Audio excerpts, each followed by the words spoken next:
అందరూ కూడా ఎస్సీ కమ్యూనిటీకి చెందిన వర్కర్సే ఉంటారు, శానిటేషన్ వర్కర్స్. అందరూ కూడా ఎస్సీ కమ్యూనిటీకి చెందిన వర్కర్సే ఉంటారు, శానిటేషన్ వర్కర్స్. కాబట్టి శానిటేషన్ వర్కర్లు ఎస్సీలే ఉంటారు. ఇది డాక్టర్ పాలే హరీష్ బాబు గారికి ఎస్సీలపై ఉన్న అభిప్రాయం. మున్సిపల్ కార్మికులు అదేవిధంగా నియోజకవర్గ వ్యాప్తంగా ఉన్న జీపీలలో పారిశుద్ధ కార్మికులుగా ఎవరెవరు ఉన్నారో ముందు తెలుసుకోండి సరిగ్గా. దాంట్లో మీకు మైనారిటీలు కనిపిస్తారు, ఎస్సీలు కనిపిస్తారు, ఎస్టీలు కనిపిస్తారు, బీసీలు కూడా కనిపిస్తారు. ఈ ఎస్సీల పట్ల మీకు ఎంత చిన్న చూపు ఉందో దీన్ని బట్టి చూడొచ్చు.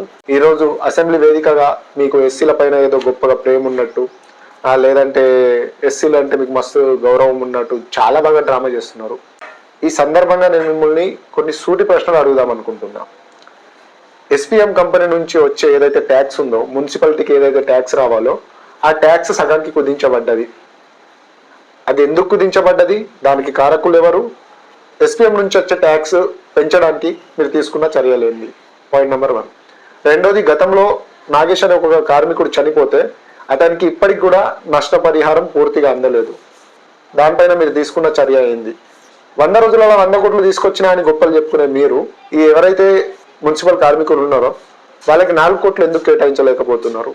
అసెంబ్లీ సాక్షిగా పారిశుద్ధ్య పనులు కేవలం ఎస్సీలే చేస్తారని చెప్పి మీరు యావత్ ఎస్సీ కమ్యూనిటీని కూడా కించపరిచిండ్రు.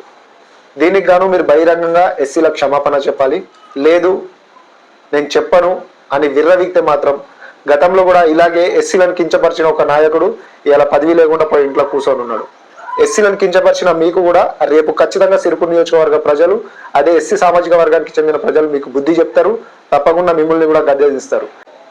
సిరిపూర్ నియోజకవర్గంలో ఉన్న ప్రతి ఒక్క నాయకులు కూడా దీన్ని ఖచ్చితంగా తీవ్రంగా ఖండించాలి. ఇది ఎస్సీల మనోభావాలకు సంబంధించిన విషయం. ఇలా కించపరిచి మాట్లాడడం అసెంబ్లీ వేదికగా కేవలం హరీష్ బాబు మీకే చెల్లింది.